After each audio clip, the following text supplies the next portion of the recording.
Hello, Pete here. Welcome to my vlog. Today we are going to be looking how to use stencil paper with Framelits circles. It's a pretty cool technique. Let's have a look at it.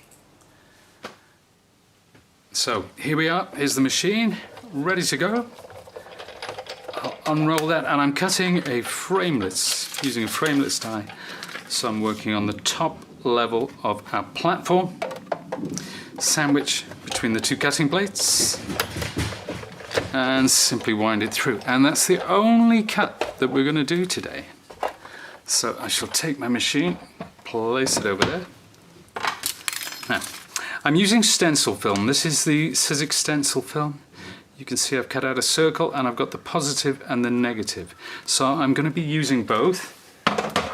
And for that I'll bring in my craft mat.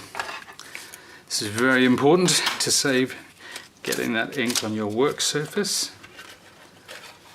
Now, what I'll need to do when I'm inking through these stencils or over a mask, I need to apply just a little bit of removable spray adhesive. This is not permanent spray adhesive, but it just helps seal around the edges so you get a nice tight seal.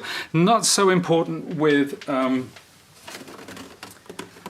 distress inks, but very important if you're using acrylics. Now, you're probably here in the background. I'm just spraying into a cardboard box with the adhesive. Incidentally, in case you wanted to know, the one I'm using is Spray Mount by 3M, pretty much industry standard, repositionable adhesive. So, first thing I want to do is place. I want to get a shadow. What we're gonna do here, in case you're wondering what's going on, is to create a water droplet effect, or a raindrop, if you will. So there's my stencil. Now this is the mask. This is the positive element, and I'm placing that there like so. Just using fingertip pressure to make sure that that's in place. Now you'll see that we're left with this crescent, and that's where I want to start inking. So I'm using two colors, black soot and weathered wood. Now the weathered wood, I'm just going to use over, or rather through, the gap left there. That's my crescent. Now the black soot, I just want to come at the edges. So we want to get a truly three-dimensional effect. It's a wonderful effect. That's really cool. Now, you'll notice I'll take that away. And there's my shadow. Pretty cool. So, next thing, I'll take my stencil and I'll get it just so. Right, so my crescent is now underneath the stencil, so that's completely covered.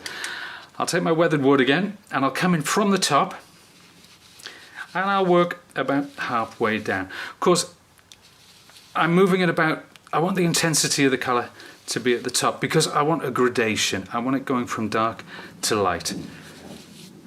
So there we are, that's the weathered wood coming with a little bit of black soot now, and we'll go across the top. Thus.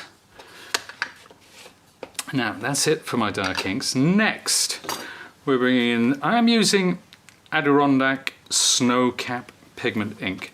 This is a white ink. This is my preferred ink, white ink, I suppose. There are others.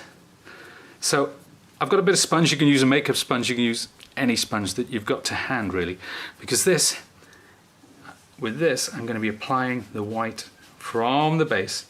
You can't see what's going on, really. You're going to have to trust to luck with this, but once it's taken away, once this stencil's taken away, you'll see the difference. You'll see what's going on. So let's get a bit more of the ink. You can see it's quite a subtle effect. It's not super strong. It's not absolutely 100% opaque, which is fine.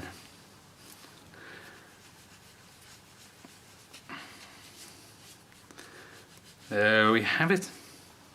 So, one last thing. I want to put a highlight in now. So remember my original circle mask? I'm going to take a hole punch, pop a hole near the top and put that in place. And I want my highlight to come at the top of the circle. And with that in place, I'm just going to apply some more white ink through there, like so. Now, taking my die pick, I shall lift that away. And then when I peel away the stencil, there we have it. Now, I think it's a pretty neat effect. Truly, it really does look 3D. And here's a card that I made earlier. And I fell for you like raindrops. What a wonderful sentiment. You can see I've used lots of different sizes of circles with this. Now, don't just be restricted to circles, because here's one I did earlier with a star. And you can see where I've masked, where I put the mask over the star, I was able to rub a stamp. And the stamp effect looks like it's underneath the star. What I actually did was masked out the star and then stamped over the top. And finally, the same technique, but this time using a heart. We masked and we stamped. That's a lovely little effect. So thanks for joining me today. I hope you enjoyed that. Pretty neat technique, as I'm sure you'll agree. If you want more inspiration or you want to find out more about the products, then go to sizzix.co.uk. Thanks for watching. Bye.